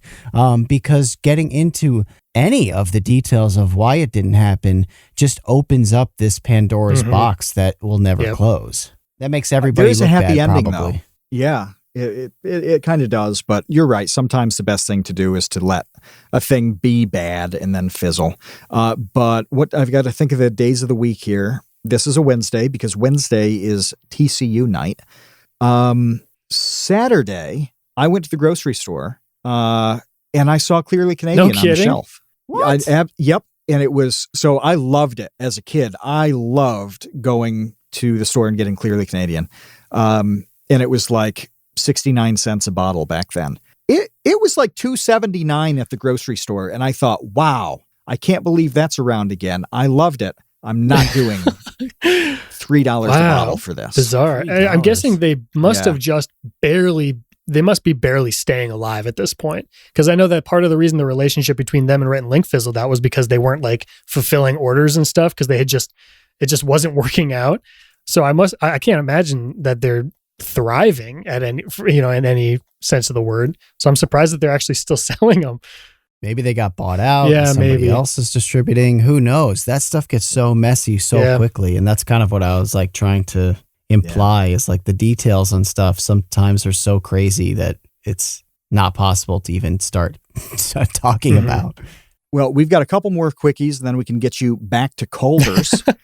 James asks, what do you think about the conspiracy theories involving Disney brainwashing kids with lewd images and subliminal messages? I guess I have never really heard about that before.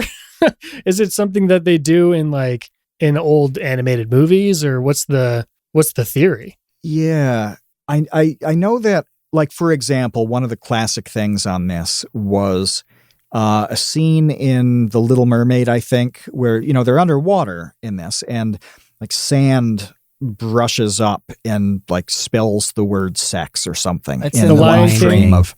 That's The Lion King. Yeah, the Little Lion King Mermaid has one was the cover scene. Had a penis in the tower, and in also the there's background. like the guy who's marrying her And at also the end the priest has a had a boner. boner. Yeah. Yeah. Do you think and there's also, anything there? Is it? There was an Aladdin one too, where Aladdin says something that sounded like good teenagers take off their clothes. Oh dear. I don't know. I feel like Yeah, I don't know. that. I hate to I feel like it's a double-edged sword because if I'm here and if I sit here and I'm like, there's no way, that's silly, but there is a way. I mean, it's possible that they're doing that. I just don't. I don't think I believe that. Who knows? I don't know. Myth busted, officially debunked. Very firm stance I just took right now. We've ended the conspiracy. Who knows? This is the last patron question, and I like these ultimatums. I think they're great, and I think we need to do more of them with future guests. These like death threats that are kind of vague. Like, we want to make them serious enough so that people are a little nervous to talk to us at VidCon. So we got to be half joking, half extremely serious. Baseweight asks, if you were given an hour to make a 10-minute video, what would you make it on? If I was given an hour, and if you don't make this video, it's going to be bad. It's going to be horrible for you. An hour to make a 10-minute video, I probably would like look up some old cringy talk show moments and just do a reaction video, I guess. Just no edits or whatever. Just play it like a stream, stream reaction type video. That's probably what I would do. Gun to my head. You could pull off a good 10 minutes in an hour I think I could, probably. When I was looking at your channel and also just thinking about the people who do content kind of like in your sphere, like Danny and Drew and Jarvis, it just dawned upon me how amazing it is that we have so much content. We have access to so much content. Like, you're talking about some cringy old talk show. It was not possible to find a clip really of a cringy old talk show and make a commentary video on it, that long ago. But now we're in such a weird place where entertainment is so everywhere, so ubiquitous and so saturated that, someone can make a 25-minute dissertation on some obscure Disney Channel movie, and like 1 million people will watch it because they've all seen that movie and they're so entertained watching somebody else just riff on it. So weird. Yeah, it is weird. That is kind of like along the lines of Tom Scott's recent video where he was talking about an old British, it was like a bloopers show, but it was way before, the internet was like readily available. And it was just, the networks would have to save the film from like mess ups of actors on shows and movies. And then they would all send them into this one show. And this one show was the only show doing like commentary on bloopers and stuff. And now it's possible for literally anybody to do it. Yeah. Well, think about America's Funniest Home Videos.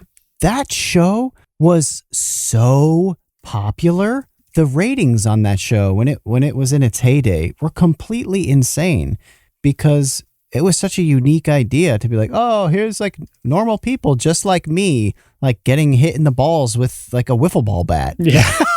Like I've literally never seen that before. And I can't believe how great it is to have this show where I can finally see, some fat kid like breaking an inflatable pool in his backyard. Yeah.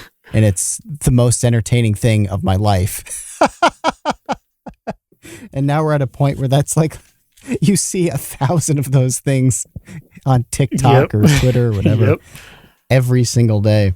Well, let me just get one thing out before. We've been a sport hanging out with us for so long, but I have to ask you one more thing. We'd love to showcase the creativity of our guests. It's the kind of the point of this show. I mean, you're a guy that has 150 ideas in his hip pocket at any time. So what I'd like to do is I'd like to ask you to do an ad read for this episode. We need a sponsor, and it can be any sponsor you can imagine. It can be a real thing. It can be a fake thing. It's completely up to you. But you need to do that for us. You need to give us your sponsor, your ad read for this episode, your episode of The Create Unknown. You want me to like do an actual ad read for an actual company without getting paid for it? Is that what you're asking me to do? You've got to invent a company. You have to. Yeah. The only way we can keep the lights on here is to pay with the money we earn from fake sponsors. Oh, okay. Yeah.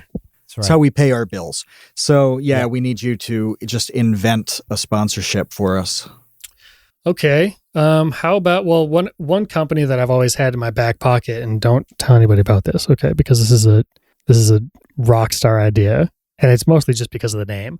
But how about like a smoothie bar, which would be worldwide, obviously, in every mall, every airport, everywhere, smoothie place. And the name, get this, and I'm going to paint a picture for you too. The name is the Juicy Smooch. Okay. That's the name of this smoothie bar. Juicy Smooch. Okay. So like kiss, like a smooch. Okay. And the logo, which may have to be redesigned now because plastic straws have kind of been done away with, but the logo, the J in Juicy is a straw, like a bendy straw. Can you kind of picture what I'm laying down here? The Juicy Smooch. Yeah. And it's just like there's like, fresh pressed juices, and there's blended smoothies and all that kind of stuff, whatever. And now, since we're in the age of, food delivery services, DoorDash, Uber Eats, that type of thing, I would imagine that it would be pretty beneficial to have some kinds of like fun codes to use for like free delivery. You could get any kind of sponsorships from YouTubers. You could do like maybe struggle would be a good code for the Juicy Smooch. Anything like that. Something with babies for the Create Unknown, perhaps. But that would be the company. That would be the company that I would most like to be sponsored by for this episode. I don't know if that suffice for you guys, or if you like more or less, or I just have to be clear for reasons that this episode is not actually sponsored by Juicy Smooch Cosmetics. Cosmetics. Is that just a thing? Pop this into Google. So I wanted to look and see, like, Juicy Smooch. This is great as a domain. That would be cool. JuicySmooch.com is taken. Let me see this. And I'm like, what's this? Oh, it is cosmetics. So cosmetics, that makes sense, doesn't it? Lipsticks could be a Juicy Smooch kind of thing, but I like your juiciness focus a lot better. Yeah, you're right. This is like lip gloss. See, it appears to be a very small company too. Well, we can run them into the ground with lawsuits. Yeah, so I think that your naming rights are completely fine. Yeah, we can take them out completely, I'd say. Yeah, they'll be gone within a month. No doubt about it. We'll sue them into oblivion. You're okay. There won't be a legal challenge on your end since it's a different type of product. It looks like it's almost just one gal that runs it, if I'm not mistaken. Looks so we could way, easily take her out, no questions asked. Yeah, we'll be fine. Just stick her in the blender. That's right. Turn her into a smoothie. It's our signature. To serve man. Just bring it back. That's the ultimate indignity, is to be turned into the first product off the line in your competition. Look, Scott, thank you so much for hanging out with us.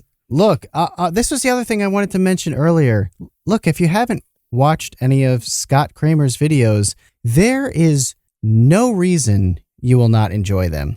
I said this, I remember when we had Michael Reeves on, and I felt the same way about his content. I just can't imagine somebody sitting down to watch Michael Reeves' videos and being like, yeah, this is not for me. Well, I feel that way about Scott Cramer's videos. Check out his content. There's got to be something wrong with you if you don't enjoy his videos. They're excellent. They are really diverse in their topics. I know Matt kind of hit on that earlier. So, jumping from talking about like mixing together the ultimate fast food meal, with also just commenting on what happened to, a Rhett and Link water like revitalizing effort or whatever. It's so all over the place, but in a way that's always good. So definitely subscribe to Scott. Become subscriber 500,001, and join us here next Wednesday and every Wednesday on Discord.